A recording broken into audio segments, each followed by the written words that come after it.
Going to take about 5 minutes here just to break down this Itomaki wrap stand that I built based off Google searches and some videos from the Samurai Workshop. That's where I would go looking for this. Search Itomaki stand, table, jig, wrap stand, something of that nature to find what you like. And again, go to the Samurai Workshop on YouTube, look at his videos, and you'll see some samples. He's got some updated versions of his as well. This is based on an earlier design, I think, of his and some stuff I found online. So what are the basics? You have some sort of a dowel or wooden tang or nakago, something that mimics the basic design of the tang that the blade is held on. You need it to be able to fit the grip on it in a wedge so that it doesn't want to twist on the wood itself. So this has to be a tight enough fit width-wise that this just doesn't want to just twist. And also it can press up to a tight fit there. In this case, I've just used an old ash broom handle. And then you need to have a way to keep this itself from being able to turn and position in different spots depending on the kind of wrap you're doing. In the case of my build, I'm using 2 dowel pins that are slightly tapered. One comes through here, holds in place, and then the other one is going to press through this hole. And when you press it on, you get a wedge fit, locking this in place from wanting to turn.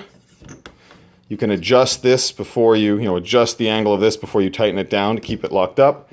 And then that, of course, allows you again to now place your grip on. You can see now I can get this on and a nice fit. And this is not going to want to wiggle left to right as I'm pulling on it with the cord. The next piece here that you're going to want to have is some sort of a clamp on the side. These are just simple, something from the fastening aisle. I forget what they're even called. But they just came from the hardware store. They were probably 50 or 75 cents a pop. And I simply bent the ends out. They actually have shorter version ones, about half the length. That's what I would recommend using. The more of these you have along the side, the more parallel you'll be able to bring your wrap down to one of them to clamp in place. In my case, I would have to, of course, choose the next one in front or the next one behind, depending on where I am along the length of my wrap. And you get a better fit and a tighter hold, actually, if you have a shorter run from your grip to your clamp.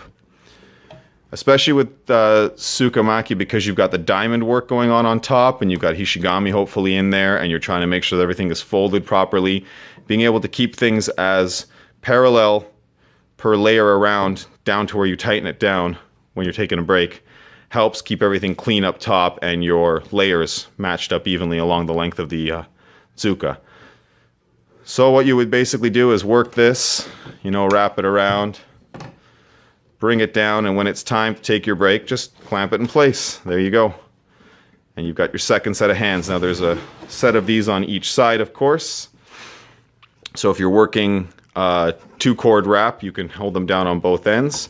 With something more narrow, like this 1mm hemp cord that I use for Euro grips, I might actually decide to clamp it once, wrap it around, and clamp it again. That gives a little bit better of a hold to prevent slip of this coming out. With something as wide as roughly 1 centimeter wide Ito for Japanese style wrap, it really just can tuck in and it's fine.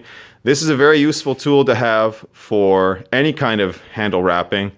If you want to do, the variety of really cool Chinese wraps, if you want to do Japanese Ito wraps, if you want to use paracord wraps, if you want to do grip wraps for Euros, which typically I'll do an under wrap under the leather, and then risers, and then the leather and the over wrap, which is left to hold it and lock it down in place as it's glued tight, and then the over wrap comes off. Pay no mind to this grip. It's an original Handway Tinker early medieval single-hand sword grip. The first time I ever wrapped anything. It's got these really big fat ugly risers and this ugly chrome tan leather. I keep it as a reminder of where I started off wrapping these things. And it serves the function for this video. So that's it. That's the basic design. Some things I would recommend when you're building your own. Try to keep these edges close to the width of this. Originally I had this out at the full width of the piece of pine, but I found that left for a very wide angle from grip to clamp that came off higher up off the top edge of the grip. When you narrow this in, the wrap actually comes around more to the edge before it comes down to tightening on, and that allows for better control of your design across the top for the Japanese wrap especially. You can experiment. It doesn't have to be built just like mine. You'll see some other examples, things that you like, but I found that this was a very inexpensive, built from scrap jig that I put together that was a lifesaver with doing my Ito wraps, and again is a great aid and second set of hands for any kind of wrap that you may do. Hope this video helps. Carry on, have a good time.